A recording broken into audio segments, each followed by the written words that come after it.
வேலுண்டு வினையில்லை. வணக்கம்.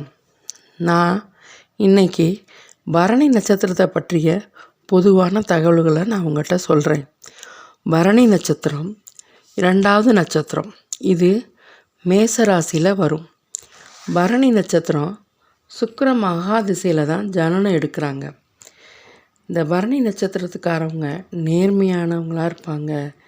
எல்லா சுகபோகங்களையும் அனுபவிக்கணும்னு நினைக்கிறவங்க, முருகப்பெருமானின் அருள் பெற்றவர்கள். மேலும் பரணி தரணி ஆளும்னு ஒரு பழமொழி கூட உண்டு. விழிப்புணர்வோடு இருக்கிறவங்க, தீர்க்கதரிசி. பெரும்பாலும் இவங்க ஹோட்டல் தொழிலை தான் செய்வாங்க. இவங்களோட உழைப்பு அதிகமாக இருக்கும். இவங்களுக்கு தொழில் கண்ணோட்டம் அதிகமாக இருக்கும். அப்படின்னா இவங்கள யாரை என்ன வேலை வாங்கலாம், இதுக்கு என்ன செய்யலாம், அதுக்கு பிரதி உபகாரமாக என்ன செய்யலாம், இந்த மாதிரியான ஒரு தொழில் கண்ணோட்டம் இவங்ககிட்ட இருக்கும்.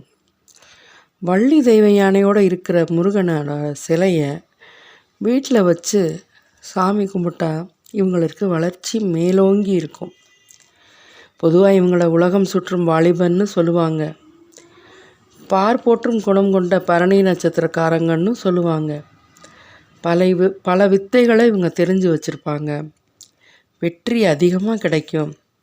வாசனை திரவியங்கள்னால் இவங்களுக்கு ரொம்ப ஆசை. பொதுவாக இவங்க ஒரு நற்குணம் வாய்ந்தவங்கன்னு தான் சொல்லணும். செல்வங்களை அடையும் பாக்கியம் உள்ளவர்களாகவும் இவங்க இருப்பாங்க. ரொம்ப பசிக்கும் இவங்களுக்கு, அதிக பசி உடையவர்கள்.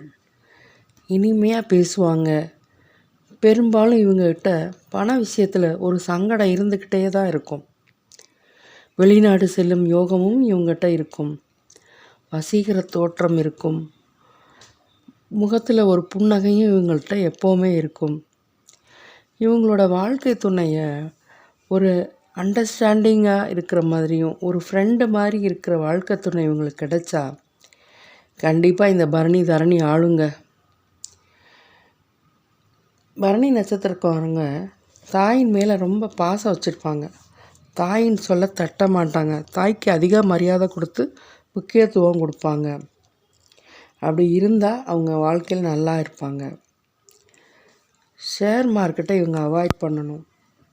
எந்த தொழிலையுமே அதிகமான எஃபோர்ட் போட்டால் தாங்க இவங்க வாழ்க்கையில் பெருசாக அச்சீவ் பண்ணவே முடியும். ஒரு காதலில் கூட இவங்க அதிகமாக முயற்சி எடுத்தால் மட்டும், அல்லது அதிகமாக கவனம் எடுத்தால் மட்டும்தான் அவங்க அந்த காதலில் கூட அவங்க வெற்றி அடைய முடியும். அப்புறம் இவங்களுக்கு ஏதாவது ப்ராப்ளம்னா மூச்சு விடுவதில் சிரமம் இருக்கும், வீசிங் இருக்கும், சளி தொந்தரவுகள், இதெல்லாமே இவங்களுக்கு இயல்புலேயே இருக்கும். இவங்க கம்பீரமான ஆண் யானை படத்தை வீட்டில் சுபத்தில் மாட்டிக்கிட்டால் ரொம்ப நல்லது. வேணும் யானையை எங்கே பார்த்தாலும் ஆசீர்வாதம் வாங்கணும். இவங்க காகத்திற்கு உணவு கொடுக்கணும். விநாயகரை தினமும் வழிபாடு செஞ்சு வந்தாலும் நல்லது. பலாப்பழத்தை தானம் செய்கிறதும் நல்லது. இவங்க திருச்சியில் உள்ள சமயபுரம் மாரியம்மன் கோயிலில் போய் சாமி கும்பிட்டு வந்தால் இவங்களோட வாழ்க்கையில் வளர்ச்சியை காணலாங்க. நன்றி, வணக்கம்.